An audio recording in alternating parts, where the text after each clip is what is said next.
How to create a positive mindset. If you struggle with your mindset, whether it's confidence, self-worth, self-doubt, you second guess yourself, you don't believe in yourself, you have these limiting beliefs, you get in your own way, you sabotage yourself, whatever's playing out mentally, but also emotionally with you, I'm going to break that all down for you today. So please enjoy the podcast. This is full of value. If you don't know who I am, my name is Lewis Huxab. I'm an author, I'm a coach, I'm a speaker, and I love helping people create a life that they truly love, a life on their terms, a life that inspires them. So I'm going to break down, be very practical with you guys. Got some really cool points to go through today. So enjoy. Hope you guys enjoy this podcast. Let's rock and roll. First and foremost, your mindset is a reflection of two things. Number one, it is your conditioning. So there's 2 points to this. There's the foundation level of your mind. Now, there's 2 main pieces I work with when it comes to this. So there's the foundational things. Think of this as the programming on a computer or a phone. You've got programming on your device that you're listening to this podcast with right now, right? And there's a level of programming on it. If you were to then download a virus onto that program, the device would malfunction. It would, quote, self-sabotage. It would not run optimally. The same thing is true for your beliefs and your conditioning of your mind. Now, you have beliefs and you have perceptions. They are different. Beliefs are things that you believe to be true. Perceptions are the views and perceptions that you have upon people, traits, and behaviors. That's also trauma. If you've done any of my content, I talk a lot about trauma and what trauma is. Trauma is a trait or a behavior that was painful, wrong, too much, or not enough. And I do exercises on other podcasts of how you can identify that, but we're not doing that today. So the foundation of yourself and your mindset and how you feel and your attitude and who you are on a day-to-day basis is largely impacted. Majority of it is impacted by the foundation of your program, the foundation of your conditioning. Again, it's your beliefs, the beliefs that you have about yourself, about the world, your conscious and unconscious beliefs, and it's the perceptions that you have, that things are good or bad or things are right or wrong. It's those perceptions. They certainly overlap with each other. When I teach trauma and beliefs and where they come from, they can have the same root cause. So you went through something that was traumatic, which was a perception. Then you'll create beliefs off the back end of it. So that's why you want to address limiting beliefs, but also heal trauma. They are different processes. So that's the first point. That's the foundation level of your mindset. So how you feel and the mindset you have, a positive mindset or negative mindset, is largely based on your level, your beliefs and your perceptions that you have right now. And that comes from your conditioning, your upbringing, the environment you grew up with. What did mum and dad tell you when you were younger? What did you experience when you were younger? Who were you hanging around and what were you doing when you were younger? What were the beliefs that you downloaded? I like using this term. We are born limitless, but we're programmed out of it. I really like that. We are born limitless, but we are programmed out of it. I've never met a baby whose first words were, I'm not enough. I've never met a baby with those first words, right? Or those first beliefs. Now, if a baby happened to have that as a belief of theirs when they were younger, they weren't born like that. They were born infinite. Think of like how creative and how much potential and belief kids have who haven't been really suppressed from their environment and their upbringing. They can be astronauts, they can be celebrities, they can be athletes, they can be influencers, they can do all these incredible things that they want to do. Like there's no like, you're too much, you're not enough, you're a failure, get your head out of the clouds, blah, blah, blah. Those are all beliefs. Those are things that are downloaded and conditioned into us. I'm just trying to give you guys here's the examples of what your conditioning can look like. So you're born limitless. You're programmed out of it. You were not born with your limitations. You then have it conditioned to you through your parents, through your environment, through your upbringing, through the things that you go through. So that's the foundational level. Now there's the situational level. This is very Tony Robbins. I love Tony Robbins. I started with him 10 years ago. I started my self-growth journey with Tony, and I absolutely love Tony. And there's pros to everything. There's cons to everything. I'll give you some pros and cons of what Tony does. Tony does do limiting beliefs, just so you know. He does address the belief stuff. But something he's really known for, it's his triad. So it's how to control your state.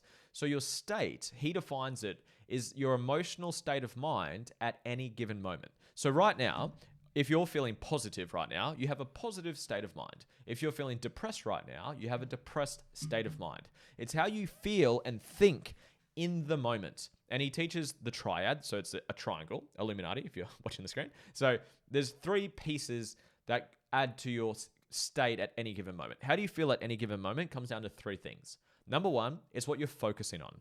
Because what's great is always available. What's wrong is always available. It's what you focus on is how you feel. Second is the language. What are you telling yourself externally or internally? If you're focusing on a problem right now and how to solve a problem, if you're telling yourself, I'm a loser, I'm a piece of shit, I'll never solve this, I'm fucked forever, I'm gonna fail, la la la la la, it's gonna shift how you feel, right? Versus, I can't wait to solve this problem. Oh my God, how good's this growth I'm going to get from this? I'm going to get so strong and so efficient by solving these problems. 2 different languages, 2 different focuses, 2 different emotional states.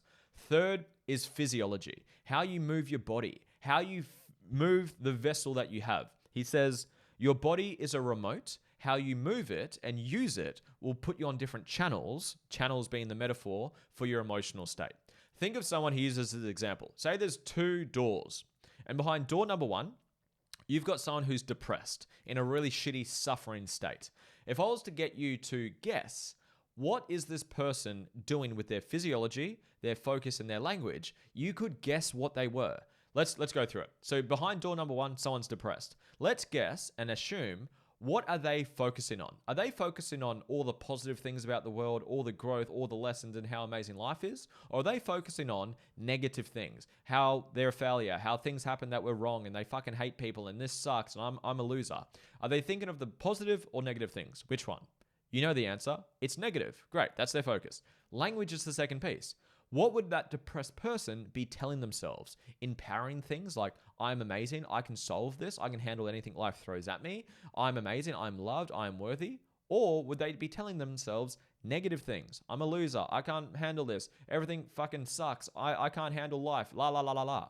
Would they be telling themselves the positive or the negative things? Obviously the negative things. Third, physiology. What would they be doing with their body, the depressed person? Would they have their shoulders back and their chest up? And would they be breathing nice and deep and strong? Or would they have their shoulders hunched over? Would they be looking down? Would they be taking really shallow, soft breaths and not really using their body properly? It would be the second option again.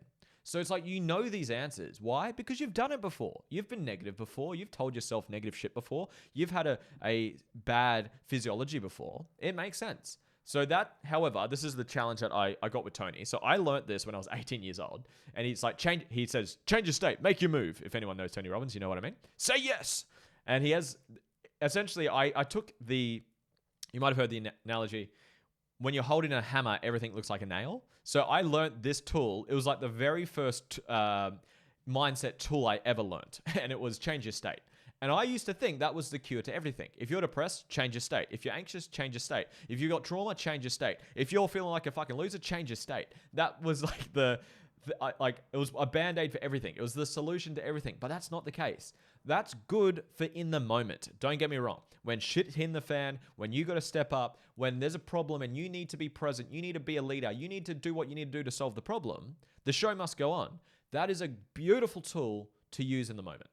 So I like that tool for situational moments where, okay, I'm feeling down, I'm feeling depressed, I'm feeling overwhelmed, I'm feeling anxious right now because I've got all this conditioning and patterns and foundational stuff that I spoke about earlier. You've got these beliefs, you've got this trauma, you've got this stuff that you haven't addressed yet, and it's making you feel really anxious and overwhelmed and depressed. Great. We want to address that later, but in the moment, if you need to turn it on, and you need to step up, and you need to be a leader, you need to take action, you need to film, you need to do whatever you need to do. That tool of changing your state is so powerful. I use it to this day. 10 years ago, I'm still using it. However, it took me a couple of years to recognize that that is not enough. You can change your state as much as you fucking want. If you don't go back and actually address those limiting beliefs and those perceptions and those things that are foundational to your conditioning, then you're going to have to change your state every 2 seconds. And you're actually, if you understand what I'm saying, if you're keeping up with me right now, if you just keep changing your state, and this can apply to breathwork as well. I'm a breathwork facilitator, so I'm a fan of breathwork. But let's play this out. Say you've got some unhealed trauma. Someone abandoned you, someone rejected you, someone did something bad to you a long time ago, and you've got some trauma. Say your coping mechanism is you get really anxious. and I talk about trauma, coping mechanisms, and triggers. So you get anxious when you got rejected. That's your trauma, rejection, coping mechanism, anxiety. Then a trigger reminds you of the trauma and activates the coping mechanism. Nothing triggers you. It reveals what's inside of you. My most used quote. So you got rejected. You feel anxious. Now, whenever you get rejected, you get triggered back into anxiety. So say you get triggered today and you get anxious. If you just change your state or do some breath work to regulate your nervous system, which I'm a fan of in the moment, if you do that and never go back and address the trauma, then you're going to have to go do another breath work, going to have to change your state again, going to have to keep doing the situational tools over and over and over and over again, and you never actually change the foundational shit. You never actually remove the limiting beliefs, and you never actually heal the trauma. So to use my language that I mainly use for these types of tools, I talk about progress tools. Progress tools are things like removing limiting beliefs, healing trauma, removing any suppressed emotions, things that are holding you back long-term, that are foundational. And I talk about maintenance tools. Maintenance tools is what you do in the moment to get you through the moment. That's where breath work, changing your state, and all those things come into it. So I hope that laid the foundation for this podcast. So if you want to improve your mindset, you must work on your foundational conditioning. You must identify limiting beliefs and remove them, and I'll tell you how you can do that. And you need to identify your trauma through your triggers and heal them, and that will shift everything within you. Wayne Dyer famously said this: you don't see things the way they are, you see things the way you are. So your beliefs and limiting beliefs and your unhealed trauma are the filters you see life through. So that's why you want to identify them and use a progress tool to heal through them, so you don't have to then just use the maintenance tools, where that's what you do in the moment. When you get triggered, you can regulate yourself, you can change your state, you can make a move and get through the moment. For me, you want to use both of those situational and foundational things. Let's move forward. So the 4 things that you can do right now to improve your mindset are the following. Number 1, know your values, purpose, mission, and vision, and live in alignment with them.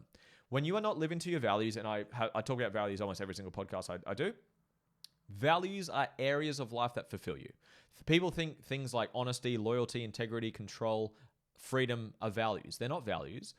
Values, soul values, are areas of life that fulfill you. Family, relationships, health, wealth, spirituality, travel, experience, learning, coaching, things that you do that you fill your calendar with. Go fill your calendar with freedom. That sounds weird. Go fill your calendar with honesty. That sounds weird. Go fill your calendar with control. That sounds weird. Now, you have preferences of traits and behaviors. That's a different conversation. Values is what fulfills you. And I use this quote all the time with my work. Low self-worth is feedback that you're not living to your values. So if you're feeling depressed, feeling sad, feeling down, feeling negative, there's a very high probability that you're not living in alignment with your values, your purpose, your mission, and vision. That's the first piece that I start with. The second piece is the foundational work that we just spoke about. It's identifying limiting beliefs and removing them, and identifying your trauma and triggers and healing through them. And that will shift the way you view the world. Those are the filters you see life through. When you have a belief that I'm not enough, that's what you see. You live in a world where you're not enough. If you believe that all men are assholes, you live in a world where all men are assholes. If you believe you're not good with money, you live in a world where you're not good with money. If you've had pain around control or manipulation, you attract that into your life because you're trying to run away from it, but you're running into it. Whatever you haven't healed through, you keep attracting it. So step 2, heal your trauma and remove limiting beliefs. Third piece to improve your mindset is to actually be practical and practice the things you want to get better at. A lot of people, I joke about this at my events, that there's a spectrum. And on the spectrum, one side of the spectrum is your spiritual humans. And these are people that are levitating, meditating, saging, crystalline, breathing, connecting with God and source and doing their plant medicines. And they're so spiritual and present and conscious. And I'm into that world as well. These people are often very broke and they haven't achieved much externally. The other side of the spectrum are your hustlers. These are people that work, grind, hustle, and they all focus on external achievements, thinking that external achievements will fulfill them internally. That's not the case. These people often achieve external things, but they're often very unfulfilled and unhappy internally. I believe in integrating those two worlds together. That's essentially my work in a nutshell. So, the third point I was saying, Knowing the skills and strategies allows you to achieve the things that are meaningful to you. If you have, for me, coaching is my highest value. So I love coaching. Look at what I do. I film content. I'm filming a podcast right now. I've written a book on it. I run events on it. I love coaching. It's absolutely fun for me. So for me to be a better coach, I want to learn the skills that help me become a better coach. That requires practice. I've had so many people say like, how did you get so good on camera? It's like I've filmed, this is I think episode 318 of my podcast. I've been on over 50 guests on podcasts as a guest. I've filmed thousands and thousands of reels. I've done thousands of live videos. It's like I've done a lot of reps of the skill. So if you want to get more confident and improve your mindset towards life or whatever area of life you want to get better at, practice the fucking skills. Like be practical. Don't just levitate and meditate and sage everything. Take action. You want to take action. Get onto the playing field. You don't learn by sitting on the stands. You want to get on the playing field and practice the things you want to get better at. That's the third step. Now, the fourth one is the one which will actually allow you to do all of this the fastest. The fourth one is environment. You become your environment. Just like I said, your upbringing environment, your parents, your family, your caretakers, the things you listen to, the things you're exposed to, that creates the conditioning of who you are to this moment. Your environment, and let's say your environment is your life, your whole environment, your whole life up until this point has resulted in who you are right now. That's the conditioning has resulted in you, and your mindset or condition results in the life that you've created or haven't created yet for your life. And that's okay. Just take ownership of that. Now, how do we fix that? Change your environment. You become who you hang with. Not sure how many times you've heard that before. You're the average of the 5 people that you hang around. Or I like this from Alex Mosey. He says, or he learned from someone else, that you're actually not the 5 people you hang around most. You're the 5 people you compare yourself to most. You listen, like I listen to so many successful people more than I hang around other people, to be honest with you. So it's your environment. How do you create an environment that helps you become the person that you want to become? Whether it's listening to podcasts like you are right now, reading books. If you haven't read my book, go grab a copy. If it's hanging around better people, if it's cutting off people that are holding you back and being toxic and creating self-doubt within your life, change your environment. That is the fastest way to change your mindset. So I want to summarize this. I hope you guys got some value from this podcast. Let's summarize it. Number one, there's 2 types of things that affect, or stages of things you can do to change and affect your mindset. Number one is the foundational stuff. Those are your beliefs. Those are your perceptions. We want to address that and do processes on that. Second is in the moment, situational tools. Changing your state, Tony Robbins, taking a breath, doing some breath work, doing some grounding, helping yourself feel great in the moment. So those are the 2 categories of things that affect your mindset. Then the 4 steps that I've recommended for you today. Number one, get clear on your values, your purpose, your mission, and your vision. I do that in my book. I do that in my courses, my programs. Come work with me if you want help with that. Second is to identify limiting beliefs and remove them, and identify your triggers and traumas and heal them. Again, I do that in my book, in my courses, programs. Come work with me if you want. Third is to learn the skills. What skills do you want to get better at? If you want to get better at public speaking, go read books and practice public speaking. If you want to get better at sales, go learn how to sell. If you want to be more confident talking to women, talking to men, setting boundaries, learn those skills and practice those damn skills. Number 4, yes, change your environment. Get around where it's better, whether that's a mentor, whether it's a community, whether it's a program, whether it's cutting people off, whether it's starting to talk to people, listen to people. Create that environment that's going to serve you to grow and become the person you want to become, to have the things that you want to have in your life. I hope you guys got value from this. I hope you got some key takeaways. I'd love to hear your takeaways in the comments. Please share this with a friend. Please subscribe if you haven't subscribed. If you'd like to work with me, all the details down below. Best ways you can work with me is my book. It's on Amazon, Kindle, and Audible. It's called The Inspired Life Method. If you want a free trial to my paid coaching, there's a link down below, and it comes with a one-on-one call with me. I'd love to connect with you. I hope you got value from this. Please share it with a friend. Have a beautiful day. I'll speak to you soon. Bye.